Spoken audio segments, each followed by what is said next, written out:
Olá, tudo bem? Sejam bem-vindos a mais uma aula de Direito Administrativo. E na aula de hoje vamos tratar dos poderes administrativos. Poder vinculado, poder discricionário, poder disciplinar, poder hierárquico, supervisão ministerial, poder regulamentar e poder de polícia.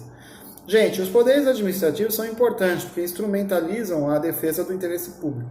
Então, os poderes administrativos têm aí figuras de intervenção na vida privada, né, nas questões que envolvem o direito das pessoas em coletivo, né, pessoas físicas e pessoas jurídicas. O primeiro poder é o vinculado, né, o ato vinculado na lei. Então, aí não tem margem, né, de discricionalidade.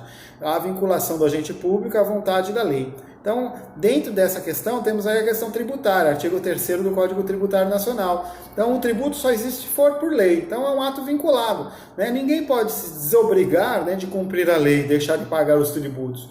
Então, é um poder vinculado, o poder de tributar da União, do Estado Federal, dos municípios. Então, existe aí toda a natureza jurídica do poder vinculado na tributação, conforme o artigo 3º do Código Tributário Nacional.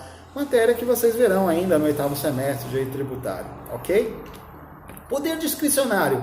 Existe uma margem do administrador de liberdade para o agente público, né, para, diante de uma situação concreta, poder selecionar as melhores opções para a administração pública e defender assim o interesse público. Então, o legislador atribui uma certa competência à administração pública, reservando essa margem de liberalidade, né, essa margem de liberdade ao agente público. Então, o exemplo é o decreto, né? Então, ele vai fazer lá um decreto expropriatório. Então, o decreto vai seguir, sim, uma lei, mas de qualquer forma ele vai escolher, né, qual é a melhor forma, qual o melhor imóvel a ser expropriado. Então a lei faculta ao agente decidir qual imóvel será desapropriado para aquela finalidade. Sem dúvida existe aí uma questão discricionária, com base numa lei, né, porque quando se fala em decreto expropriatório, nós estamos falando de uma lei que é o artigo 6º do Decreto-Lei 3.365 de 41. Então olha que interessante, é um ato discricionário dado em poder de uma lei, artigo 6º. Olha, ele fica com a margem de liberdade de escolher qual o imóvel será expropriado, mas dentro da lei ao qual ele deve cumprir. O poder discricionário aí tem uma questão importante que é de Eli Lopes, né? É uma concepção clássica, cai em vários concursos, né? A questão da concepção clássica de Eli Lopes. Ato discricionário é aquele cuja prática envolva margem de liberdade quanto ao motivo ou objeto do ato administrativo. Somente ao motivo e ao objeto, tá? Então, essa é a maioria dos entendimentos doutrinários e nos concursos cai assim. Já o Celso Antônio Bandeira de Mello traz uma teoria mais moderna, diz que depende da hipótese da norma, para aquele motivo do ato, o comando da norma, praticar o ato ou não, o momento apropriado, a forma de serialização, o conteúdo da decisão, e na finalidade ainda da norma, ainda tem que se respeitar a finalidade do ato administrativo, adotando algo que seja inovador, para que possa aquele poder discricionário atuar, né, por meio de um ato administrativo discricionário ou agente público. Então, essa é uma concepção mais moderna. A discricionariedade não tem vinculação apenas com o mérito do ato administrativo, mas o que cai no concurso público é que o ato administrativo discricionário, gerado por um poder discricionário, ele vai ter discricionariedade vinculada ao mérito do objeto e do motivo do ato administrativo, dentro dessa margem de liberdade encontrada aí no aspecto de competência administrativa para o agente público. Essa é a questão, a concepção clássica que vale nos concursos Eli Lopes Meireles. E aí, né, nós temos aí essas questões importantes. No poder disciplinar, é um poder interno, né, vai disciplinar as pessoas que trabalham na administração, nunca as pessoas particulares que estão fora da administração. Então, vai regular disciplinarmente as pessoas que estão trabalhando na administração pública ou que sejam contratados, né? Contratos seletistas, temporários, que prestam serviço para a administração também. Lembrem dos conteúdos anteriores nas aulas 3, 2, que eu falei sobre isso, os contratos temporários seletistas de quem trabalha por uma administração pública. Até dei eu como exemplo que fui professor da FATEC aí por 2 anos e tive um contrato temporário seletista. Então, eu tinha que cumprir conforme o poder discricionário lá, disciplinar, não permanente, discricionário, o poder disciplinar como se fosse um funcionário público, né, equiparado, só que eu era contratado temporário, era um servidor temporário. Então, essa questão discricionária, né, ela não tem aqui muita a questão de validade, né? Porque, na verdade, o discricionário, a administração pode escolher o quê? Pode escolher qual a pena apropriada a quem descumprir disciplinarmente. A discricionariedade existe nesse teor, né? Mas se violar disciplinarmente uma regra, tem uma punição. Isso é importante. Não existe aí um dever vinculado, né? Existirá uma punição. O que vai tornar discricionária é a forma que vai ser a punição. Então, o artigo 127 prevê 6 penalidades diferentes para faltas funcionais cometidas pelos servidores públicos federais. Por exemplo, lá na Lei 8.102 de 90, né? Artigo 127 diz advertência, suspensão, demissão, cassação da aposentadoria ou disponibilidade, destituição do cargo em comissão ou destituição de função comissionada. Então, aí fica a discricionariedade do que já tem no histórico disciplinar deste servidor público, tá? Vai se acrescendo aí as penalidades, mas existirá uma punição vinculada na lei, artigo 127, uma dessas, tá? A discricionariedade vai ser de acordo com o histórico do servidor público. Então, assim, cuidado nessas questões que também envolvem aí instauração de prévio processo administrativo. Aliás, processo administrativo é a nossa próxima matéria, nosso próximo conteúdo na semana que vem, e o processo administrativo vocês vão estudar a respeito do princípio do contraditório e ampla defesa. Cuidado, tá? Porque isso já foi matéria de concurso e deve-se respeitar dentro de uma punição disciplinar, o princípio do contraditório e ampla defesa, tá? Porque aí nós estamos respeitando o quê? O artigo 5º, inciso 54 e 55 da Constituição Federal. Poder hierárquico, né? Aí nós temos a questão do poder interno também, permanente, dentro da administração pública, que é o poder de chefia, o poder de supervisão, não se aplica a particulares, e aí nós temos duas questões que envolvem a delegação e a avogação de competências. Isso está na Lei 9.784 de 1999, tá? É a lei do processo administrativo. Ou o processo vai ser por delegação ou avocação. Delegação, artigo 12 desta lei, e artigo 15 fala da avocação. Interessante a diferença. A delegação sempre horizontal, a avocação terá que ser vertical. É interessante isso. A delegação pode ser até vertical, mas a maioria dos casos, em primeiro caso, vai ser delegação horizontal. Então, dentro do departamento, você vai dar a sua atribuição para alguém que seja da mesma função. Então, não vai existir por seu subalterno. Isso que a gente fala por delegação. A avocação já é quando você vai deliberar isso para uma outra pessoa que está abaixo de você, né? Você vai fazer uma avocação.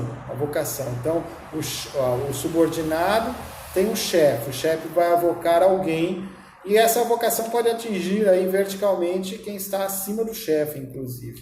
Então, é interessante isso dentro da delegação de competência e a avocação de competência. Artigo 12 e 15 da Lei 9.784 de 1999. Outro poder que existe é a supervisão ministerial.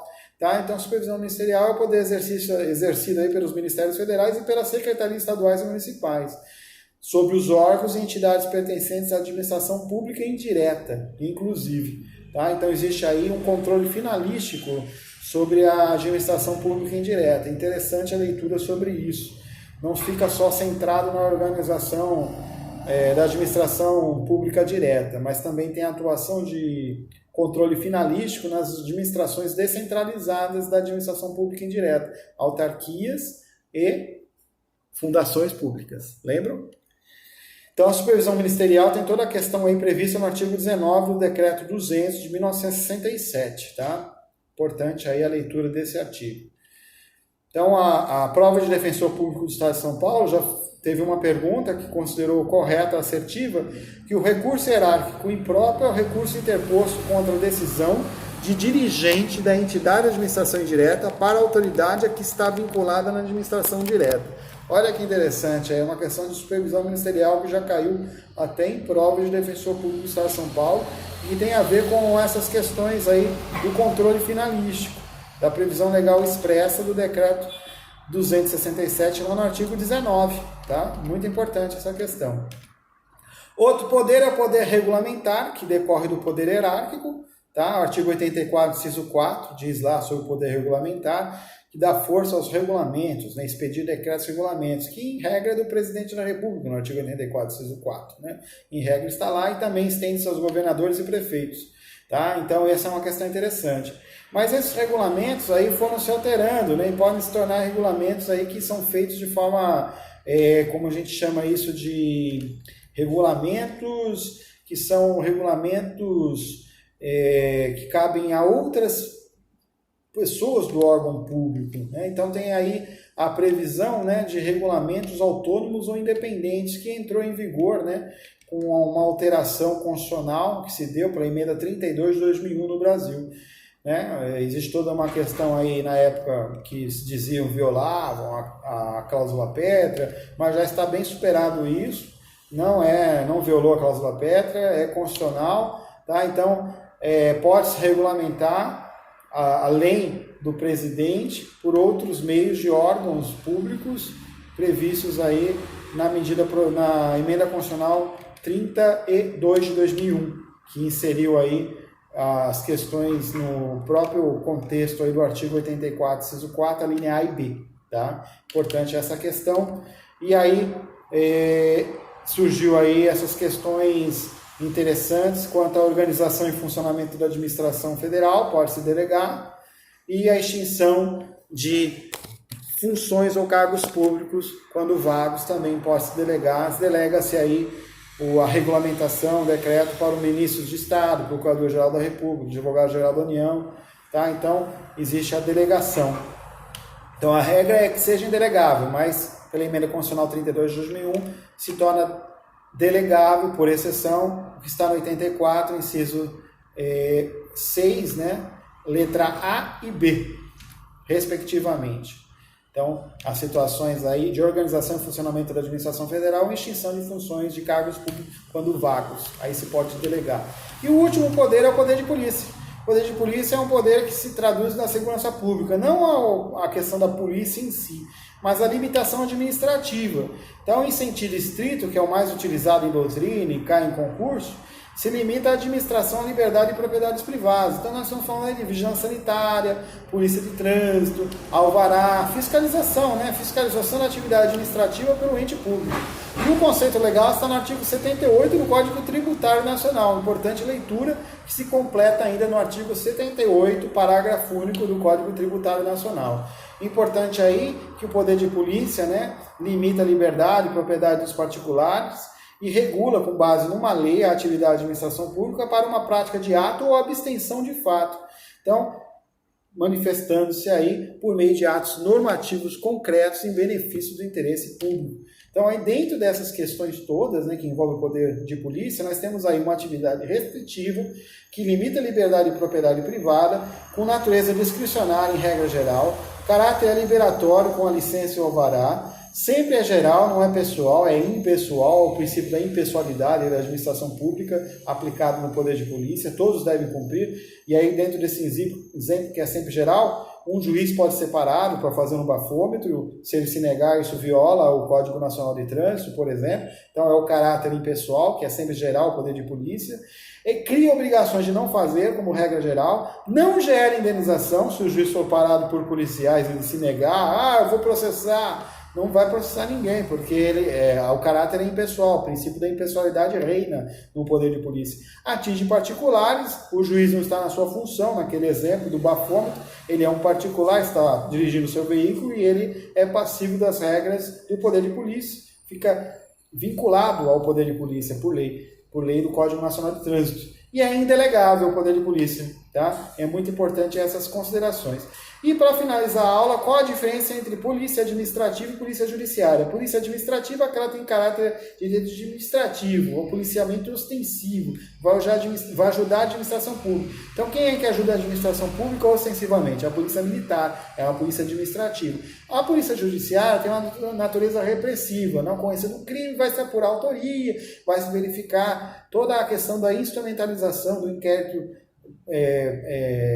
policial, toda a investigação policial. Então, isso são questões que envolvem a polícia judiciária que são pertinentes à polícia civil ou à polícia federal. Ok? Então, existe aí toda essa diferença de polícia administrativa para a polícia judiciária.